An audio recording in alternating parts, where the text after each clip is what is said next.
Hi, happy Friday. Long time no see. TGIF, Drag is Friday. My name is Ernesto, and I'm going to present in this episode this week. Apparently, Porfirio is going on a brief vacations, so got speed. In today's edition is October 3rd, 2025. I call them tariff, trees, and existential dread. So, do you ever notice every Friday when trade policy comes down, everyone in their warehouses, every broker is chilling on their offices, on their houses. Someone at the White House is like posting something on a White House announcement that there's going to be a new tariff, there's going to be something new or whatever. So this week is going to be wood turn. Wood is going to get taxed. Refunds is going to become gambling with the Supreme Court, and Mexico is going to turn their portals into a science fiction experiment. So buckle up. The first segment, the lumber situation. All right, let's start with wood. The White House just announced a new tariff on the timber, furniture, and kitchen cabinets. 10% now and up to 50% by January next year. Apparently, your dining table is now a matter of national security. So now, to be fair, I think I understand this policy, this strategic movement. When furniture and woodworking rise in the United States, there's a real domino effect. Manufacturing the final product means that bringing back the manufacturing for all the inputs, glues, finishes, hardware, machinery, all that ripple matters. Because without manufacturing, we cannot recycle and we can make cool things. We can reuse things, you know. So I understand this sector has a lot of being self-sustaining. Modern biomass tech lets factories burn their own waste for power. So I understand that. There are companies right now that are freeing hardware flooring and cabinet manufacturing from their electric bills with 1 year return on investment of the equipment. So it's not about ideology, it's just a smart energy mad. So yes, a resurgence of American woodworking could make sense, and a lot of states are supporting this. It just might also mean your new dresser is going to cost more than your car. So meanwhile, companies are still trying to get their money back from the Section 301 on China tariff. And it sounds simple, but it isn't. There's still a litigation, and I believe it's gonna take at least a year and a half more, or maybe less. I really don't know. It's like filing taxes blindfolded with a accountant that doesn't have a CPA. So that still is bureaucratic. We have to wait for their final verdict. It's gonna take time, but keep your receipts. I It's a 50-50 chance you might get a refund.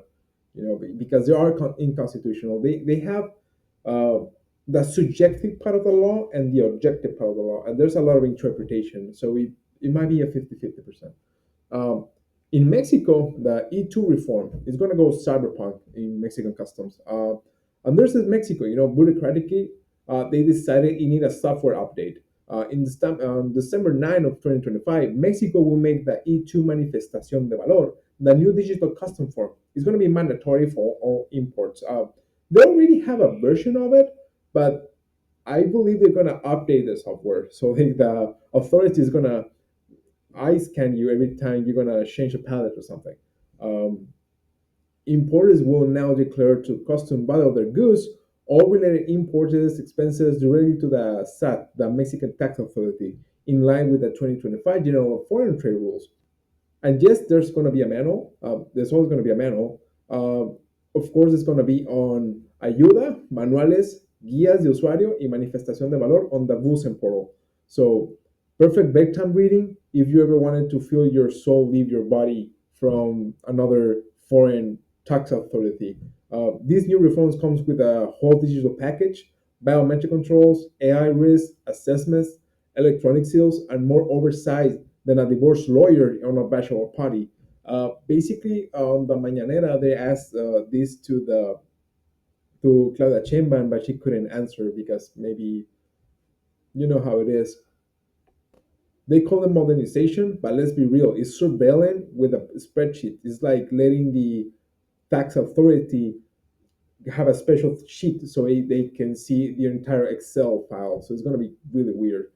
Your broker is going to need a retina scan to file something inside. So the bigger picture here. So let's recap. The United States is taxing on wood to protect freedom. Tariff refunds are slot machines for lawyers, and Mexico just turned customs into a sci-fi pilot. So if you're in logistics, buckle up because this is how it looks now. So it's never a relaxation anytime soon. So like always, 24/7, eagle attention always. So yeah, that's today's episode recap from this week. Um, we hope Mr. Porfirio have a good vacation. Um, let's put all the logistic team something strong because tariffs is not going to sleep. Trade isn't about goose crossing borders anymore. It's about sanity crossing its limits. So yeah, that's where we have to come through. Have a nice weekend. Don't forget to visit www.trade/flex.com, and that's when we have Luna AI bot when you can ask us for quotations. We do warehouses, supply chain. We manage your supply chain so you can be nimble. So that's our motto. And have a nice week. Bye bye.